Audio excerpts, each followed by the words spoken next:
est vendu au même titre que les produits conventionnels, sans identification spécifique sur le marché pour les produits maraîchers et fruitiers. Les produits sont concentrés dans la zone des Niayes et ciblent 500 producteurs répartis de la FENAP établis dans la zone des Niayes. Il est appuyé par l'ONG suisse Excel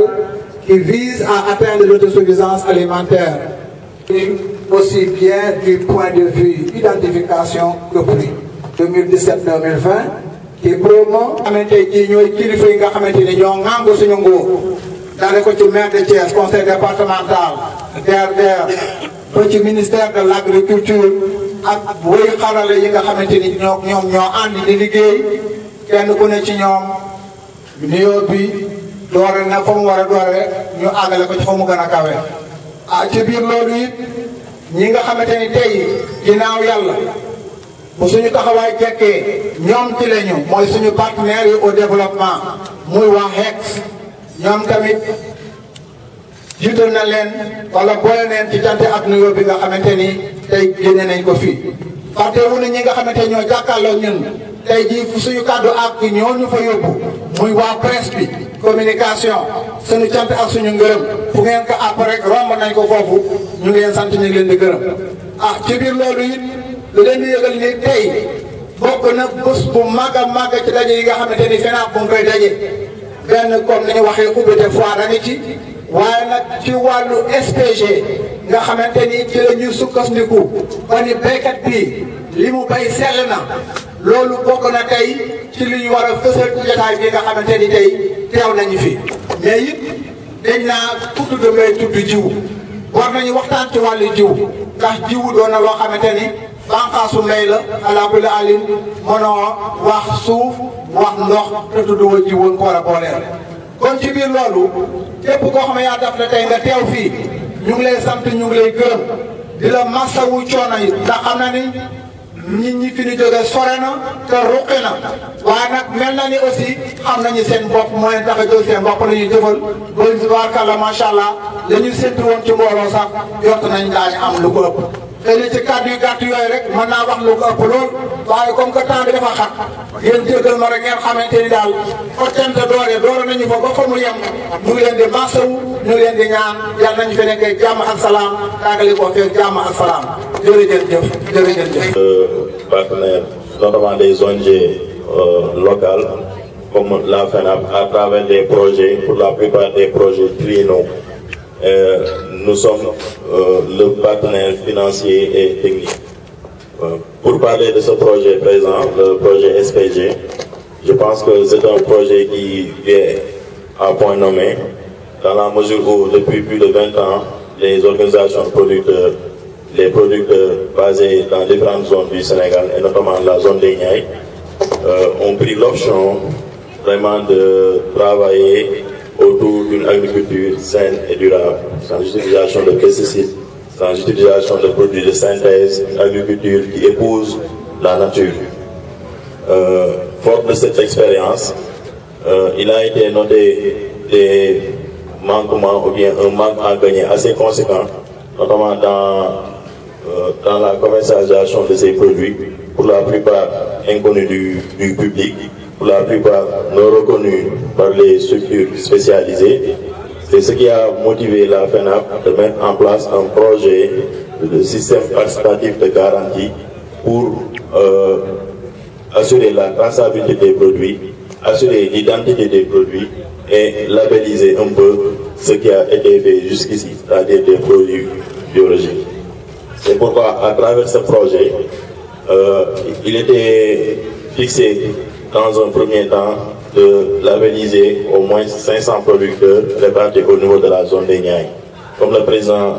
de la FENAP a eu à le signaler tantôt, le projet SPG sera implanté sur un horizon de 10 ans. Mais avant cela, on a jugé nécessaire de démarrer un peu par la zone des Niayes avec un nombre assez limité de producteurs pour au moins implanter le SPG pour pouvoir assurer son expansion. C'est ainsi que les comités qui sont mis en place, ce sont des comités endogènes, des comités qui sont chargés de suivre la production et d'assurer un peu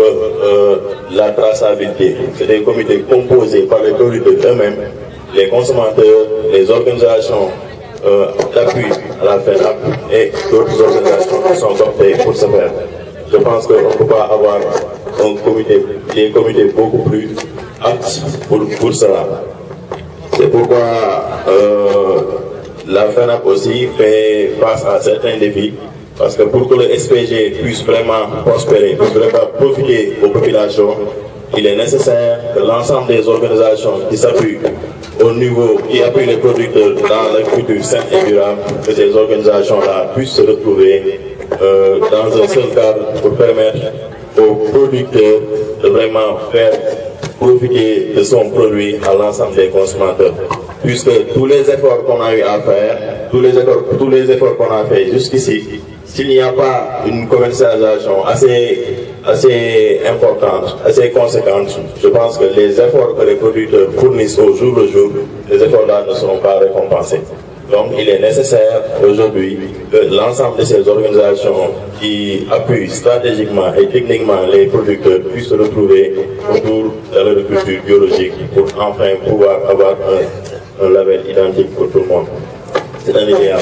qu'on cherche. Et cette fois aussi est vraiment une raison de plus pour vraiment promouvoir ces produits, promouvoir les activités de la FENAP, faire appel aux autorités, faire appel aux consommateurs pour leur dire qu'il y a une agriculture autre que ce qu'on nous propose pour la plupart. Il y a une agriculture qui est là, productive, qui donne des rendements assez conséquents et qui n'utilise pas les produits de synthèse. C'est pourquoi nous voudrons lancer un appel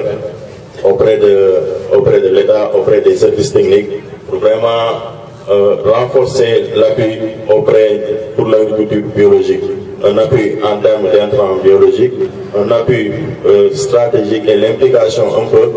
de ces organisations, de ces producteurs dans la définition des politiques agricoles. Je pense que c'est le Sénégal qui va y gagner. Donc c'est sur ces mots que je voudrais terminer un peu mon discours, avant de remercier profondément l'équipe de la FENAP pour l'engagement qu'ils ont fait montre jusqu'ici, et nous souhaitons que la foire vraiment réponde aux attentes de tout un chacun. dinaa ne amit man maa ko fi teewal moom Amadou Gueye la tudd man maa ko fi teewal ci journée tey bi dañuy tàmbali ci di nuyu ñi nga xam ne ñoo fi teew muy ministère bi, di nuyu tamit collaborateur FENAP bi muy organisation yi liggéey ak ñoom, di nuyu mairie yi fi nekk muy mairie Thiès ville, mairie Thiès commune ak aussi conseil départemental, di nuyu producteurs yi nga xam ne jóge nañ ci gox yu bëri, di nuyu tamit association consommateurs yi fi nekk ak di nuyu assistance fi nekk. Comme ni ma ko waxee sànq dafa nekk benn ONG ba nga xamante ne nekk na ci Sénégal mi ngi bëgg a mat ñaar fukki at, et ci ñaar fukki at yooyu mën nañu ne fukki at yi mujj lañ gën a taxaw ci wàllum liggéey bi. Bureau bi mi ngi nekk fii Thiès, ñi ngi liggéey ci ay gox yu bëri yu mel ni zone des Niayes, yu mel ni Ferlo, yu mel ni tamit booru Île du Saloum. liggéey aussi ak ay groupement yi nga xamante ne groupement yi nekk ci gox yi la, groupement yi nekk ci gox yi di yëngu ci wàllum lépp luy jëm luy ñoŋal suuf nga xamante ne ci la lépp xaj, yi nga xam ne développement ci loolu lay tàmbali, ñu fexe ba jàppale leen ñu wóorul seen suuf. yi liggéey tamit ci wàllum lépp lu jëm ci luy defar tund bi, ressources naturelles ak yooyu yëpp, ak tamit jàppale aussi ñi nga xam ne ñoom la ñuy liggéeyal pour ñu mën a soppali seen koom-koom. am na ay partenaires yu bëri ñu liggéeyal ci zone yooyu, bokk na ci tamit FENAP bi nga xamante ne tey moo tax ñu teew fi. projet bi nga xam ne moo ñu fi indi dafa nekk projet ba nga xamante ne dafay ñëw pour ñoŋal li nga xamante ne depuis ñaar fukki at baykat yi nekk ci gox yi ñu ngi ci di liggéey, ndax baykat yooyu ñoom dañoo jàpp ne mën nañoo liggéey seen suuf, mën nañoo def seen mbay te du ñu jëfandikoo lépp la nga xamante ne dafa nekk xeetu tooke, lépp la nga xam ne dafa nekk loo xamante ne donte duñ ne baaxul ci mbay mi sax, waaye bañ koy def moo gën. baykat yooyu dañoo egg fa nga xamante ne nag jot na seen liggéey seen loolu ñu doon ñàkk ay at yu yàgg a yàgg ñu fexe ba coono bi ñu doon def yëpp mu mën a feeñ fenn te mënul feeñ fenn feeg li ñuy liggéey amul la nga xamante ne moo ko mën a firndeel lu ko mën a mandargaal lu mën a wax ne produit bi fii ak fii la jaar fii ak fii la jóge fii ak fii ñoo ko contrôlé loolu mooy SPG. parce que certification produit fekkee dañ ko war a def ni ñu ko war a defee daanaka du mën a génn ci poche béykat yi ndax dafay cher moo tax ñu ne il faut ñu def benn certification ba nga xamante ne béykat yi nga xamante ne ñoo koy liggéey ñoom seen bopp ñoo koy contrôler seen bopp rax ci groupement yi nga xam ne ñoom ñoo leen di appuyer rax ci consommateurs yi nga xamante ne ñoom ñoo jëfandikoo produit yi pour mbir mi bu produit bi ñu ko labellisé ku ne mën cee gis sa bopp ku ne mën a wax ne lii kat man teewee naa ko fi muy jaare yoon. loolu moo tax loolu nekkul lu yomb daanaka su ko amul Sénégal it bëriwu fi moo tax ex ak FENAB dañu déggoo ci teg ko ci diiru fukki at. léegi fukki at yooyu dañ koy xaaj ay pàcc ñett ci at ñu ngi ci ñetteelu pàcc bu njëkk bi ñu ngi ci ñaareelu at bi pour jéem a taxawal li ñuy wax SPG bi projet bi nag ñu ngi ci séntu jàppale ci juróomi téeméeru baykat moom la ñu séntu ngir mën leen a labelliser ñu mën a yóbbu seen produit ci marché yi ku ko xool xam nañ lii produit bi bokkut ak beneen produit bi ñuy bayee normal loolu nag pour mu nekk FENAB mi ngi ciy def ay jéego waaye tamit mbooleem organisation yi nga xamante ne ñoom it dañuy jàppale baykat yi ci lu ni mel maanaam ci wàllum mbay moo xam ne dafa sell amul engrais amul dara kuréel yooyu il faut li gën mooy il faut ñu taxaw di xàccandoo di dóorandoo it baykat bi nga xamante ne moo nekk ci àll ba moom mu mën cee am njëriñ te xaajaloo bi kenn ci gañe lu bari donc yoon la ñu xool FENAB ak organisation yooyu naka la ñuy def ba mën a taxaw ci benn kuréel ba nga xamante ne benn label lay nekk pour ñëpp te loolu nekk na lu ñuy séntu yaakaar naa ne dañ ci def ay jéego ba nga xamante ne dina mën a nekk pour baykat yi mën ci gis seen bopp. foire bi tamit dafa nekk occasion boo xamante ne dafay wan FENAB ak producteurs yi ñu mën a génne liñ jot a liggéey wane ko nit ñi ñëw gis ko ñu tëral ci ay relation ba nga xamante ne mbir mi dina mën a gën a dox. di rafetlu tamit FENAB yeneen organisation yi ñu invité yoo xamante ne bokkuñ ci projet bi mais ñi ngi seen dugg ci ndax ñu teelee ñëw xam mbir mi ni muy demee moo gën ñu bàyyi ba mbir mi egg si ñëw fekk si leen donc loolu ñu rafetlu la fi may jeexalee rek mooy di gën a félicité waa FENAB di leen gën a encouragé di rafetlu bu baax teewaay bi di ñaan yàlla tamit li ñu seetlu ci foire bi yëpp yàlla may ñu am ko jàmm ak salaam. mbooloo béykat yi fi teew ak consommateur yi ak service de presse bi teew maa ngi leen di gërëm leen sant ci invitation bi nga xam ni waa FENAB def na ko jëmale ko ci ministère de l'agriculture et de l'équipement di leen wax ne nag li ñu fi daje tey li ñu fi indi lu am solo FENAB moo ko jiite ànd ak ñi nga xam ni ñoom lay tama liggéeyal jëmale ko ci wàllu agriculture biologique muy waa ASFAP waa ENDA RONAT waa agricole ak ONG Suisse bi naan ex Sénégal bi nga xam ni moom moo leen ci jàppale. wàllum mbéyu agriculture biologique dafa nekk loo xam ni lu fës la léegi ci àdduna si ci jamono ci ndax njëlbeen dañ daan tàmm jëfandikoo bu ñuy aar suñu gàncax mooy xeetu liquide wala yeneen xeetu garab yoo xam ne dañ ko daan jëfandikoo pour di aar suñu tool ñenn ñi daanay tàmm wax ni poson la ndax bu koy jëfandikoo lu weesoo di ko santaane gaañ-gaañ mën na ca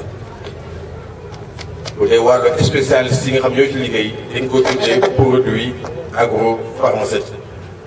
garab yi nga xam ni moo ñu mën a may ñu aar gàncax dañuy fi daje nag jëmale ko ci wàllu agriculture biologique dafa nekk loo xam ni yoon bu yàgg la boo xam ni waa FENAB yàgg nañ koo commencé lañ ci wut mooy fexe ba ci réew mi wala ëpp ci wàllu béykat ñu jëfandikoo xeetu jumtukaay bi ñu naan agriculture biologique ndax mun a jox réewu Sénégal consommateur bu Sénégal wala ñeneen ñoo xam ne ñu ngi bitim réew ñu mun a jëfandikoo ci ay meññeef yoo xam ne day jóge ci réew mi te bu am benn sikk sax la nga xam ne nag moo mun a tëral kàddu googu mooy ña nga xam ne ñaa lañu sas wala ñoo bu jël engagement dugg ci wàllu xeetu mbéy boobu dafa am lu ñuy teg seen kaw lu ñu leen di sant dañ leen di sant nag lu ñu leen bàyyi ñu demee noonu def ko dafa am ñoo xam ne ñi ñooy topp seen ginnaaw ba xam ne lii nga xam ni moom la ñu mëbët ne dañ koy def ñu am ñoo xam ne da leen di topp ba xam ne lii ñuy dégloo jàppante na contrat bi nga xam ne moom lañ si yow ñoom na nga koy defee ci kanu yu war loolu la ñuy tuddee certification defal lii moo aw nii nga joxe gàncax wala nga joxe ngay def boo xam ne lii lay jox nga xam ni dana tax ku ko jëfandikoo sa wér-gu-yaram dina ci feeñ sa boos dina ci feeñ dana si sàkkat li indoon problème bi nga xam ni moo tax agriculture biologique mu doon dox ci réew mi moo noonu moo doon man mi béy sama tool def ci li ma neex ki nga xam ne dafa béy toolam ba sàmm ko ba egg si foofu suñu eggoon ci marché bi li kee di jaay yi moo di gën a mën a jaay li nga xam ni moo doon gàllankoor loolu ci la bokk beneen bi ci tegoon tan mooy tamit xeetu jumtukaay yi nga xam ne mën nañu jëfee ba mën na béy suñu tool ba mu egg te duñ ci def xeetu liquide yooyu ñuy wax dafay xawoon a manqué mais seen lañ ne bi nga xamee ni nit ñi commencé nañ ci sóobu ñi commencé nit ñi di commencé di ko indi di ko jëfandikoo ci réew mi léegi am na ñoo xam ne ñu xaar nañ seen tànk bi dañuy indi loolu pour mottali ko ba nit ñi mën a def seen mbéy te duñ ci mën yeneen comme ni ko président waxee nag ci njëlbeen fi nekk nii mënul daj réew mi yëpp maanaam fi nekk nii dafa am ñoo xam ne ñoom la ñu tànn ko mooy pionnier yi pour ñu commencé liggéey ndànk-ndànk ñeneen day ñëw fekk lañ ci li ci boolu mooy dafa ànd ak benn projet bu ñu naan système participatif de garantie mooy dëgëral li nga xam ni moom la waa FENAB ak ñi leen àndal bëgg a fekk su ma commencé wax nag wax naa fi mu jógee ñeen da nga xam la jaaxal ndax DPV bi ñu ko waxee mooy lu génn rek ñu jël li sotti ko maanaam loolu moo doon suñu xam-xam bu njëkk bi ñu di ko na am ci naka la ñu war a aar gàncax dem nañ ba ci biir ñu delluwaat xoolaat xam ne fi ñu doon dem mënul wéy ba ñu xalaataat ba far delluwaat suñu xel ne léegi daal nañuy fexe ba même bu dee dañ koy jëfandikoo day nekk loo xam ne day fekk foofu sës leneen mënu ca tëb mais bu dul loolu nañuy xalaat yeneen jumtukaay yoo xam ne mën nañ koy jëfandikoo te duñ ci dugal xeetu commencé nañ ko. commencé nañ ko ndax fi mu nekk nii mun naa la wax ñetti xeetu garab la ko mën parce que su ma dama ne poson la parce que boo waxee poson day tëddal nit ñi mais xeetu jumtuwaay yoo xam ne danañ koy jëfandikoo ci suñu wàllu bopp. di xeex ak rab yi nga xam ne ñooy tàmmal buum tool suñ jëmee ci wàllu soccan am na benn xeetu garab bu ñu amee boo xam ne dañ koy jëlee ci produit naturel defar ko ba nga xam ne su ko xëppee ci kaw gàncax ci kaw rab yooyu ñu la soccan ci mu ne leen faagaagal dootu indi benn jafe ñi nga xam ne ñoo tàmm jëfandikoo mango mu béykat mango am na weñ yoo xam ni sonal nañ leen dina yàq dañu doon xalaat bu njëkk mooy pomper wala def ay pièces bu jàppale fi mu nekk nii ci xam-xam ak gëstu ñu def am na beneen pexe boo xam ne génne nañ ko boo xam ne dañuy jël ay xeetu gunóor yoo xam ne dañuy xeex ak weñ yooyu te du tam du tax ñu jëfandikoo benn xeet su ma yaatalee nga xam ni ginnaaw béykat yi nga xam ne ñooy béy béyu noor yi nga xam ne ñoo am di béy comme gerte yi nga xam moo fi ëpp am na loo xam ni moo daan tax ba suñ ko daan béy dafa daan ànd gerte googu da daawuñu mën yóbbu bitim réew fi mu nekk nii tamit gëstu nañu ba génnee produit boo xam ne suñ ko wasaaree ci toolu gerte yooyu mën na leen a may ñu meññ du am qualité boo xam ne dina leen mën a may ñu ko jëlee fii du ko yóbbu bitim réew benn jafe-jafe loolu dugg nañ kon bopp ñu nit ñu ko commencé fekk si FENAB ci li nga xam ni ci la commencé rek ñu leen ci gërëm leen ci remercier bu baax wax ji nag du moo ko guddal dama koy yebal foofu te xam ne rek sumb nañu lu am solo. L'Institut sénégalais de recherche agricole est là, ISRA, la Fédération internationale des mouvements d'agriculture biologique est là. Nous avons ex-EPR qui nous accompagne sur le plan financier, mais sur le plan technique et stratégique. Nous avons la DPV et vous venez d'entendre véritablement ce que la DPV est en train de faire en matière d'alternatives. Et tout cela, c'est pour le développement de l'agriculture écologique, biologique au niveau du Sénégal. Qui en fait, au-delà de la production agro-silvo-pastorale et halieutique, est un projet de société. Est un projet de société dont les dimensions, la dimension culturelle, prenant en compte notre identité, notre spiritualité, les connaissances endogènes, ces connaissances, que ce soit des connaissances visibles ou invisibles, comme on le dit en Wolof, le saïr et le bâti. Tout cela, c'est dans la dimension culturelle de l'agriculture écologique biologique. Mais aussi la dimension sociale, la prise en compte des femmes, des jeunes, mais aussi du mouvement social que nous constituons pour faire en sorte que nous soyons ensemble et faire un plaidoyer lobbying afin que l'agriculture écologique biologique soit prise en compte dans les politiques agricoles. Au-delà de ça, nous avons cette dimension économique. Faire en sorte que c'est l'économie locale, l'économie domestique que nous favorisons et d'éviter d'aller dans les magasins aux qui sont en train de naître, aux carottes, aux pommes de terre, etc. Mais qui en fait va mettre à genoux notre économie informelle, dominée par les femmes, dominée par les jeunes, dominée par le secteur dynamique qui s'appelle informel, va aller à l'agonie si on continue d'aller dans les magasins qui sont en train de naître, même dans nos quartiers, et qui font même le gros et le détail. Attention, nous disons que l'agroécologie, c'est aussi la préférence nationale. C'est de favoriser l'économie nationale. C'est en fait faire en sorte que pour même alors faire une discrimination en faveur de l'économie nationale quand on sait qu'aujourd'hui notre économie est pratiquement dominée par le capital étranger. Et si nous continuons, nous allons droit au mur. Et donc la dimension écologique, comment faire en sorte que sol, eau, forêt, biomasse, ressources naturelles soient bien utilisées et que par rapport alors, au phénomène qui est là aujourd'hui, les changements climatiques, que nous puissions pratiquer des choses qui vont sauver la planète. Sinon, c'est la catastrophe écologique mondiale. Et l'agriculture écologique biologique fait la séquestration du carbone du sol, limite les gaz à effet de serre, mais aussi est un puissant moyen de résilience, d'adaptation au changement climatique. Et donc, cela veut dire que la dimension politique aujourd'hui est là, institutionnelle, pour faire en sorte que l'État, les partenaires financiers et surtout l'État qui définit les politiques agricoles puissent intégrer l'agriculture écologique, biologique. Et l'espoir est là avec le discours du représentant du ministre. Et donc, nous disons aujourd'hui que